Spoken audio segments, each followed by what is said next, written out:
Bueno, muy buenos días, bienvenidos a este comentario para el lunes de la semana quinta del tiempo pascual.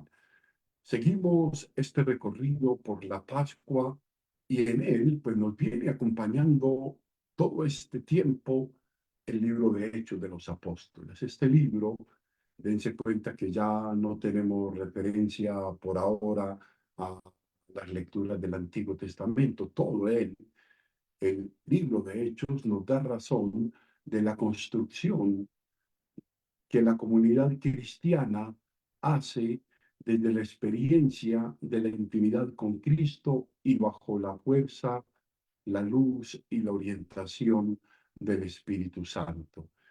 Podemos decir que el protagonista número uno de la comunidad cristiana es Cristo y el Espíritu Santo. Esa vivencia profunda de Cristo que se va a dar, como nos lo va a dar razón hoy la palabra, a través de la intimidad con Él, y esa fuerza, esa luz, esa guía del Espíritu, que es el que nos va proponiendo los itinerarios. Hoy se nos presenta en este capítulo 14 de Hechos de los Apóstoles, nuevamente pues Pablo y Bernabé, en la huida de Iconio, allí les querían apedrear y siguen su recorrido apostólico, como hacen siempre. Si aquí cierran la puerta, nos vamos a otra parte, digamos, a sonar la música a otra parte.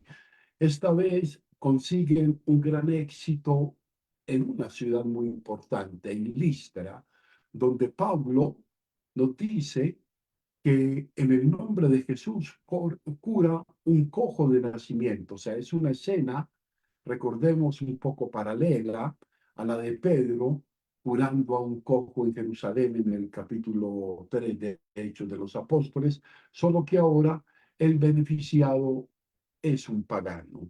Y esto va significando también esa iglesia que va siendo ese mensaje más bien del Señor, que va siendo significativo y va cambiando y transformando vidas en el mundo pagano.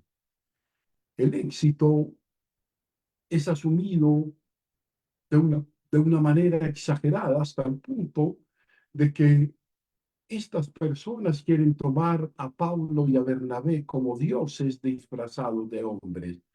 De hecho, a Bernabé, pues por ser el mayor, le identifican con Júpiter o Zeus, y Pablo, que es el que mejor habla, interesante, le toman por Hermes, que es el dios mensajero, ¿no? Y les quieren de alguna manera ofrecer sacrificios. Fíjense un poco la actitud de Pablo. Pablo, guiado por el Espíritu, aprovecha para acercarlos a un entendimiento de lo que ocurrió desde el Señor. Esta vez, démonos cuenta que está adaptada no a los judíos, por eso no parte y no habla del Antiguo Testamento, sino que habla de algo cercano a la cultura griega, grecorromana.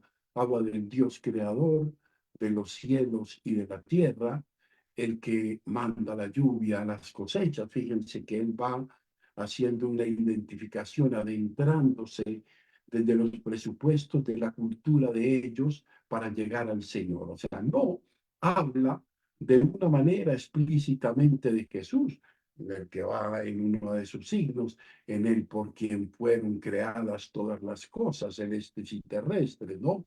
Parece un discurso incompleto, pero no, es la gradualidad de irse adentrando en el diálogo con esa cultura. Es como el esquema de lo que será luego su gran pieza de predicación en el Areópago de Atenas, ¿no? Pablo va preparando el camino, Pablo se va adentrando, Pablo va conociendo, aunque de alguna manera es conocedor de la cultura, del arte, de la filosofía grecorromana, por eso tiene elementos también para conectarse, para empatizar culturalmente con estos hombres y mujeres de este tiempo, ¿no?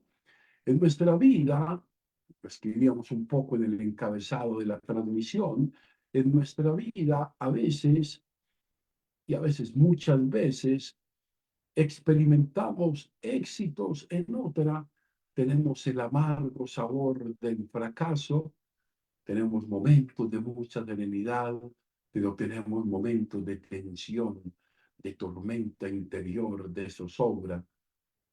Deberíamos estar dispuestos a todo sin perder en ningún momento la paz y el equilibrio interior, ¿no? Y sobre todo, sin permitir que nada ni nadie nos desvíe de nuestra fe y nuestro propósito de dar testimonio de Cristo en el mundo de hoy. Pero esto es difícil, ¿no? En un mundo donde hay tantas tormentas, desequilibrios interiores, psicológicos, espirituales, a veces mantener la paz y la serenidad interior se hace complejo y al mismo tiempo se hace una necesidad. Cultivar la paz y el equilibrio interior y mental creo que es una exigencia para un mundo que camina rápido y a veces demasiado convulsionado. Hay también otras direcciones en las que se nos interroga en esta palabra de Dios de este día. Y hay una que es muy interesante. Nos buscamos a nosotros mismos. Como Pablo y Bernabé, tenemos que luchar a veces, y muchas veces diría yo, con la tentación de endiosarnos, nosotros recordando que somos mortales como ustedes, ¿no? Nuestra catequesis no debía traer a las personas hacia nosotros, sino claramente hacia Cristo y hacia Dios, como el Bautista que orientaba a sus propios seguidores hacia el Mesías, hacia Cristo. Ese no soy yo no soy Cristo, yo soy un servidor, un siervo pecador del Señor. Como dice el Salmo de hoy, no a nosotros, Señor, no a nosotros, sino a tu nombre da la gloria. Interesante esta lección. No endiosarnos, no permitir que nos endiosen. Otra lección que nos da Pablo es la de, y esta es muy importante, creo, es la de sabernos adaptar a la formación y cultura de las personas que escuchan nuestro testimonio.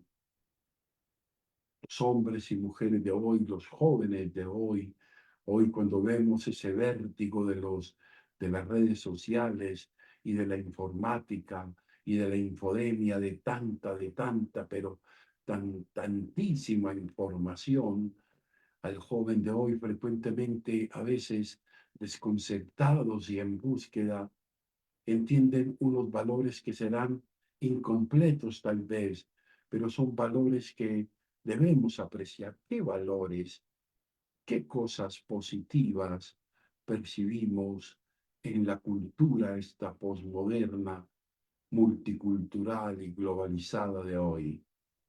A partir de ellos es como podemos anunciarles a Dios, a partir de esos valores que encontramos y podemos hablar de un plan de salvación, partiendo como Pablo del Antiguo Testamento se trataba de judíos o de la naturaleza, si eran paganos. Lo importante es que podamos ayudar a nuestros contemporáneos a no construir sobre dioses falsos, sino al Dios único y verdadero, el Creador y Padre misericordioso, porque en Él está la respuesta a toda nuestra búsqueda. Y el itinerario de Pablo, en sus diversos contextos, nos hablan de una contemplación y de un adentrarse en la cultura emergente para poder entenderla, para poder descubrir en ella también los valores buenos que se pueden armonizar con el anuncio del reino. Yo creo que esto es bien importante para nuestro trabajo evangelizador. Luego tenemos este evangelio. Toda esta semana seguimos escuchando el discurso de Jesús en la última cena. A veces el evangelio nos invita a creer en Jesús. Hoy nos invita a amarle y a seguir sus caminos. Cuando Jesús se vaya, y en esta cena que de la que está hablando, se está despidiendo de sus discípulos, ¿cómo se podrá decir que permanecemos en Él, que creemos en Él y le amamos de veras? Jesús hoy nos da la pista. El que me ama, guarda mi palabra.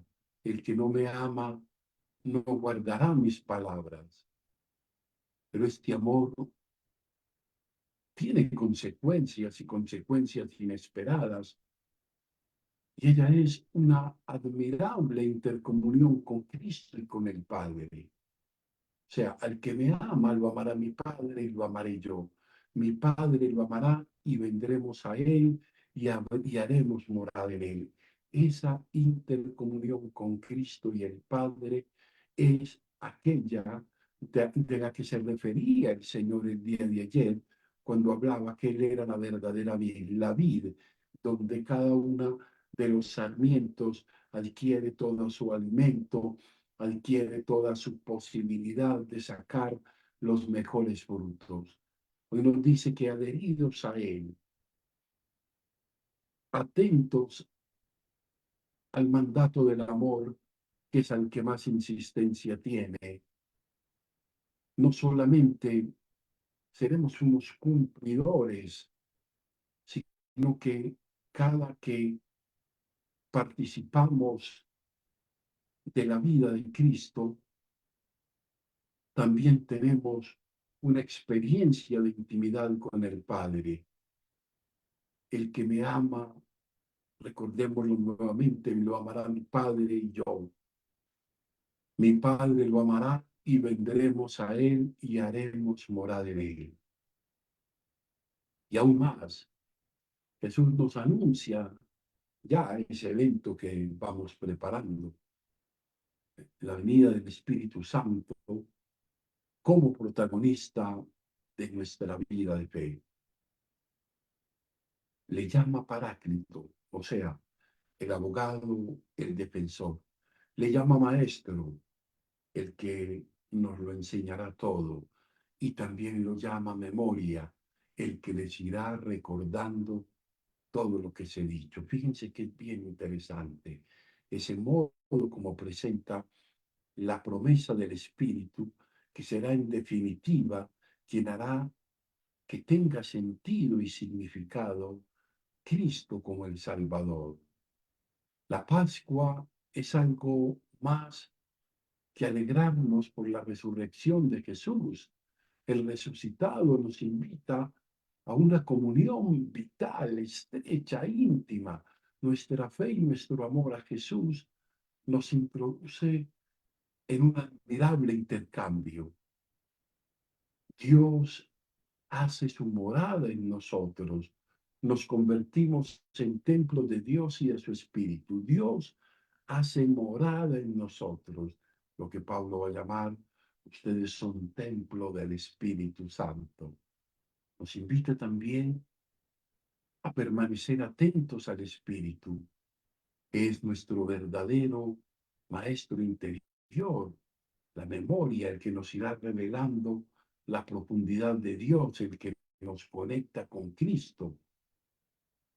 El catecismo de la Iglesia Católica, en los numerales 1091 a 1112, sería muy bueno tener en cuenta esto como preparación para el Pentecostés, la venida del Espíritu, habla del papel del Espíritu Santo en nuestra vida de fe. Sería interesante hacer una preparación de estas. Lo llama el pedagogo de nuestra fe porque Él es quien nos prepara para el encuentro con Cristo y con el Padre. el que suscita nuestra fe y nuestro amor. Nadie que no sea iluminado por el Espíritu puede entrar en la comunión íntima con el Padre y con el Hijo. Es el Espíritu, su luz, el abogado, la memoria, el intercesor, el entendimiento, quien nos hará comprender mejor esto de nuestra fe cristiana. La Pascua la estamos celebrando y viviendo bien si se nos nota que esa comunión íntima con Cristo, esa que recibimos permanentemente a través de la palabra, a través de los sacramentos, en especial de la Eucaristía, iluminada por el Espíritu Santo, viene transformando nuestra existencia. En la Eucaristía, por lo tanto, recibimos a Cristo resucitado y lo recibimos como alimento. Se produce una interpermanencia de vida y de amor. Fíjense lo que dice: quien come mi carne y bebe mi sangre, permanece en mí y yo en él. Igual que yo vivo por el Padre, el que me coma, el que me coma, vivirá por mí. Bellísimas palabras las del evangelista Juan, buenas sugerencias, las que nos deja Hechos de los Apóstoles en la experiencia de Pablo y Bernabé, que sigamos caminando, como decíamos ayer, construyendo nuestra fe cristiana en nuestras comunidades, en nuestras familias, en nuestros lugares de trabajo, para que de esta manera, alimentamos de Él, demos fruto en abundancia. Gloria al Padre, gloria al Hijo y gloria al Espíritu Santo. Amén.